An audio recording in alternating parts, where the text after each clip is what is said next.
G'day guys, welcome to AFL Legends Unite. I'm Darryl Atkinson and today we're just going to have a look at round 4 and we're starting with the West Coast Eagles and Sydney match. And not much of a surprise there.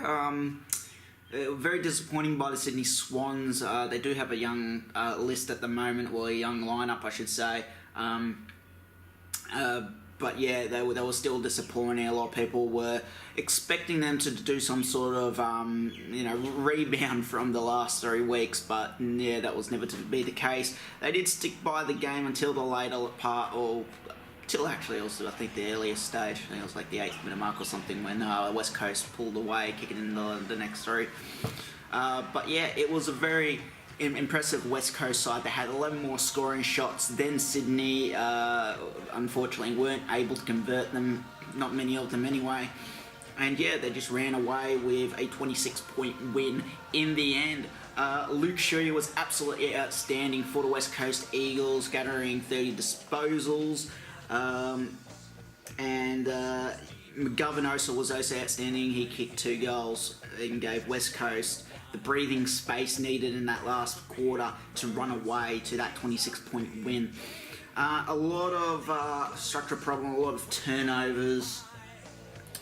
Disposal efficiency 74% West Coast, 68% Sydney. No real surprises there. Sydney, again, with the young lineup they've got, it will take time for them to develop.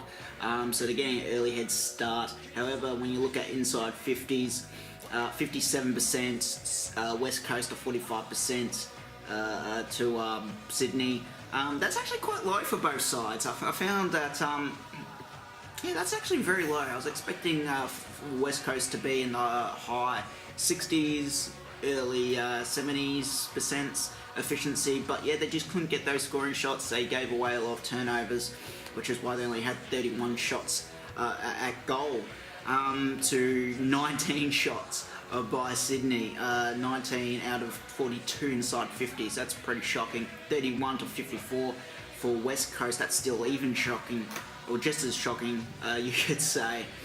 But yeah, West Coast I found dominated that. However, contested possessions were very much even. However, the Swans did get up on that. Besides that, they were dominated in contested possessions in the marks, contestant marks. Sydney won marks inside 50s, and that's where they were able to convert their accuracy, because they did kick 10 goals 5, so that's pretty accurate when taking those set shots. However, tackles were quite even, tackles in forward 50 even. And this is where I love to look at the real stats, which is the turnovers and interceptions. As you can imagine, it's dominated by the West Coast Eagles, 81 to 68 in interceptions. So, you know, there's not a lot of surprises there. West Coast I found were a much more better side than Sydney heading into this game. But yeah, that was a very strange one, despite the fact West Coast had 35 more disposals. They just couldn't really convert. Clearances were dominated by Sydney. Swans had 9 more clearances than West Coast, but then you look at the hit-outs and it was smashed by West Coast, 58 to 33. So it goes to show you that they don't nick Nat Paddywhack. The fact they're missing him is very crucial for West Coast in terms of success. Yeah, so it's just very disappointing. But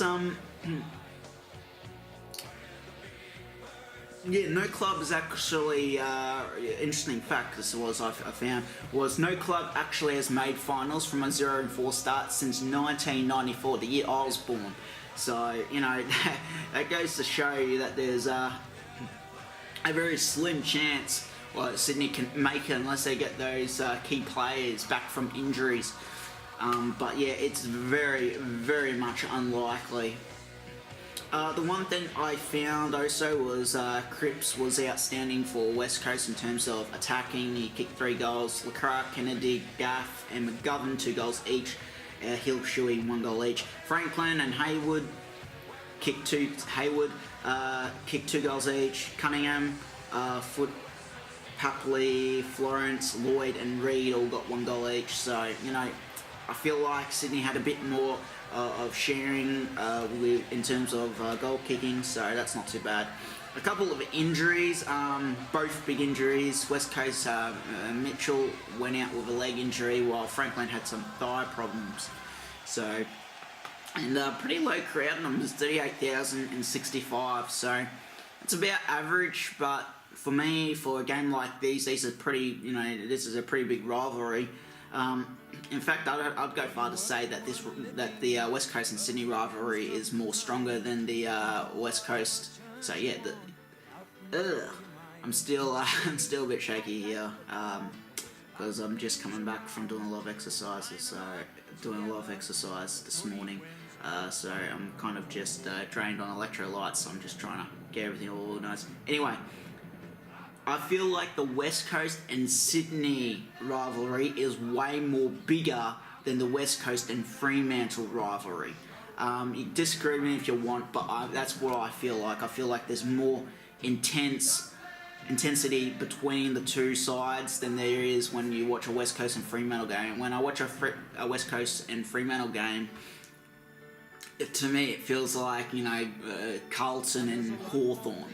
There's just not much intensity there between the two supporters. And that's just my take on it. It's just my take on it.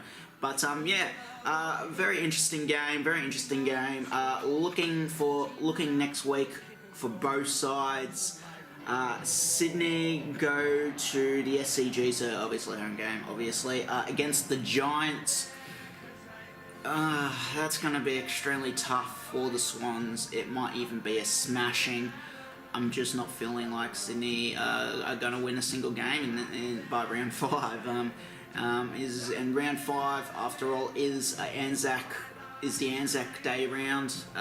Anzac Day's on Tuesday, guys. So just a little heads up there. There is a Monday night game, I should add, between Richmond and Melbourne, which is good because they played a Sunday night game last year. So it's going to be interesting to see how Sydney can overcome this, what has become a disaster for the club and the start of the year. So, as for West Coast, they head to the MCG and they take on Hawthorn. That one's going to be interesting. West Coast struggle at the MCG.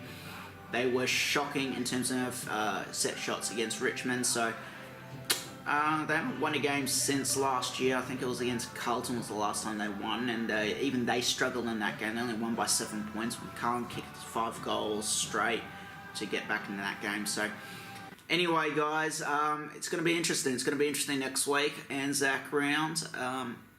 Big, it's massive. But every game's massive. Every game's important, and anything is possible. So anyway, guys, that's it from me here at AFL Legends Unite. You all take care, stay safe, and I'll see you in the next video.